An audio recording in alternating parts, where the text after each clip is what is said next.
샬롬, 시냇가에 나를 심다 신화심 챌린지 22일 차입니다. 9월 8일 월요일인데요. 데살로니가 후서 2장 말씀으로 함께 묵상 나누겠습니다. 여러분, 우리는 정보의 홍수 시대에 살고 있습니다. 문제는 그 수많은 정보, 진짜처럼 보이는 가짜 뉴스가 너무 많다는 겁니다. 누군가 작정하고 속이려 들면 우리는 쉽게 속아 넘어갑니다. 놀랍게도 2000년 전 데살로니가 교회에도 가짜 뉴스가 퍼졌습니다. 주님의 날이, 예수님의 재림이 이미 이르렀습니다. 이 소식은 교회에 큰 혼란을 빠뜨리게 했습니다. 성도들은 두려움에 사로잡혔습니다. 아니, 아직도 우리는 이렇게 고난 가운데 있는데 주님이 이미 오셨다고? 그럼 우리는 버림받은 건가?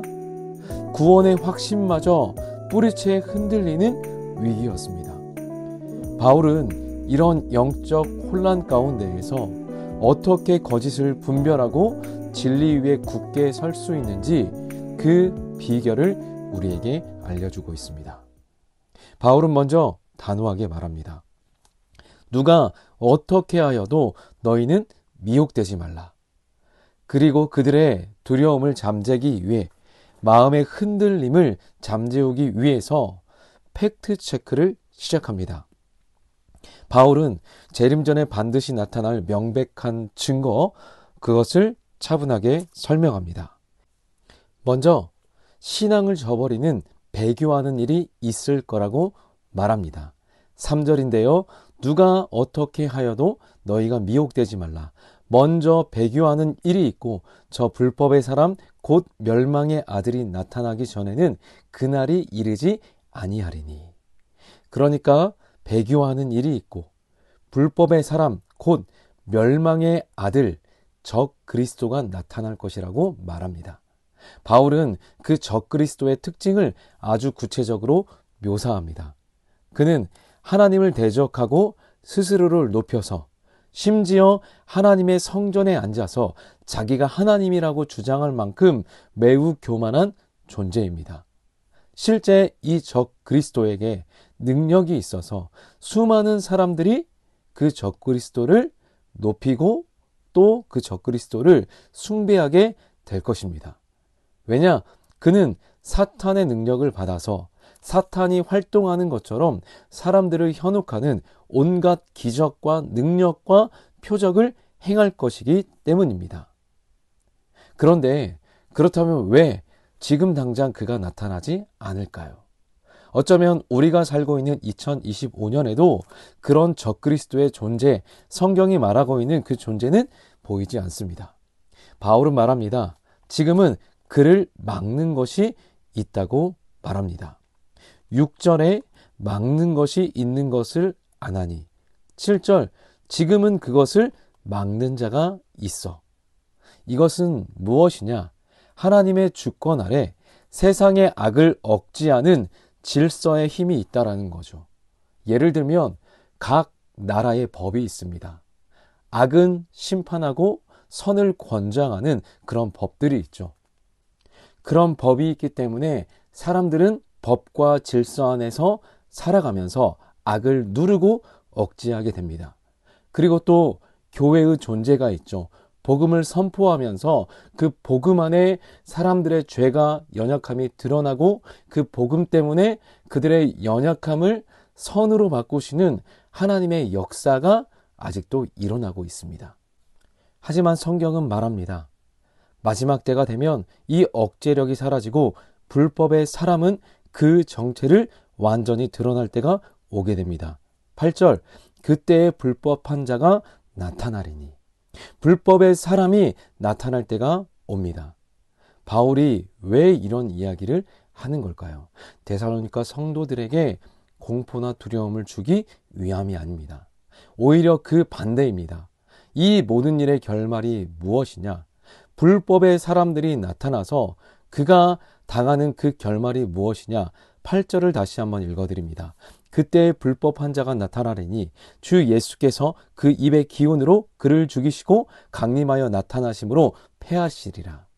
아무리 적그리스도가 강력한다 할지라도 예수님의 입의 기운, 즉 권능의 말씀 한마디로 모든 악의 세력을 단번에 멸망시키실 것입니다. 이어 바울은 우리가 흔들리지 않을 수 있는 확신의 또 하나의 근거를 제시합니다. 13절, 주께서 사랑하시는 형제들아, 우리가 항상 너희에 관하여 마땅히 하나님께 감사할 것은 하나님이 처음부터 너희를 택하사 성령의 거룩하게 하심과 진리를 믿음으로 구원을 받게 하심이니. 아멘. 여러분, 확신의 근거가 무엇입니까? 바로 하나님께서 처음부터 우리를 택하셨다라는 겁니다. 우리는 저 멸망받는 자들과 근본적으로 운명이 다릅니다. 왜요?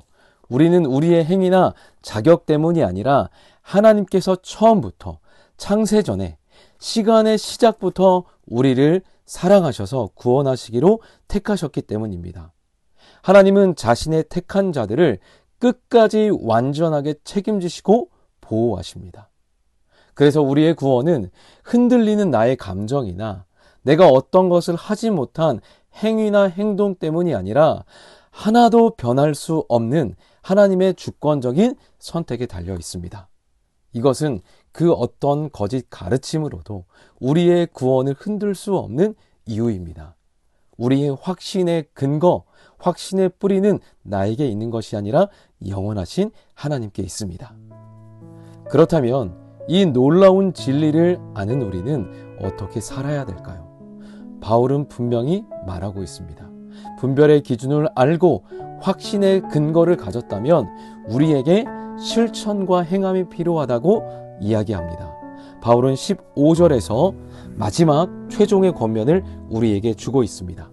그러므로 형제들아, 굳건하게 서서 말로나 우리의 편지로 가르침을 받은 전통을 지키라. 굳게 서서 가르침을 받은 전통을 지키라. 여기서 전통은 인간적인 관습이나 유전이 아닙니다.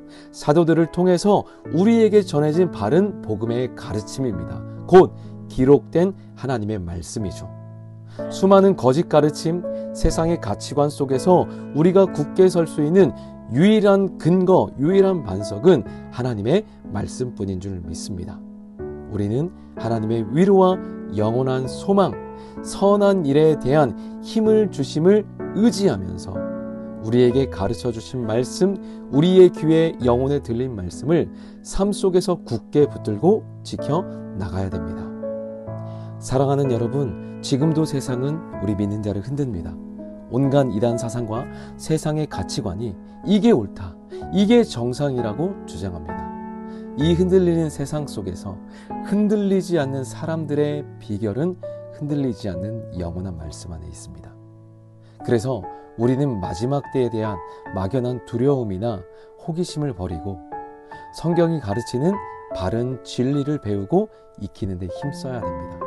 그리고 어떤 상황 속에서도 우리의 구원은 우리의 행위가 아니라 하나님의 주권적인 선택과 은혜에 있다라는 것을 믿고 구원의 확신에 굳게 서야 합니다. 또한 우리가 배운 말씀을 머리로만 아는 것에 그치지 않고 삶의 모든 영역에서 그 말씀을 굳게 붙들고 실천하는 행함 있는 믿음으로 나아가야 됩니다.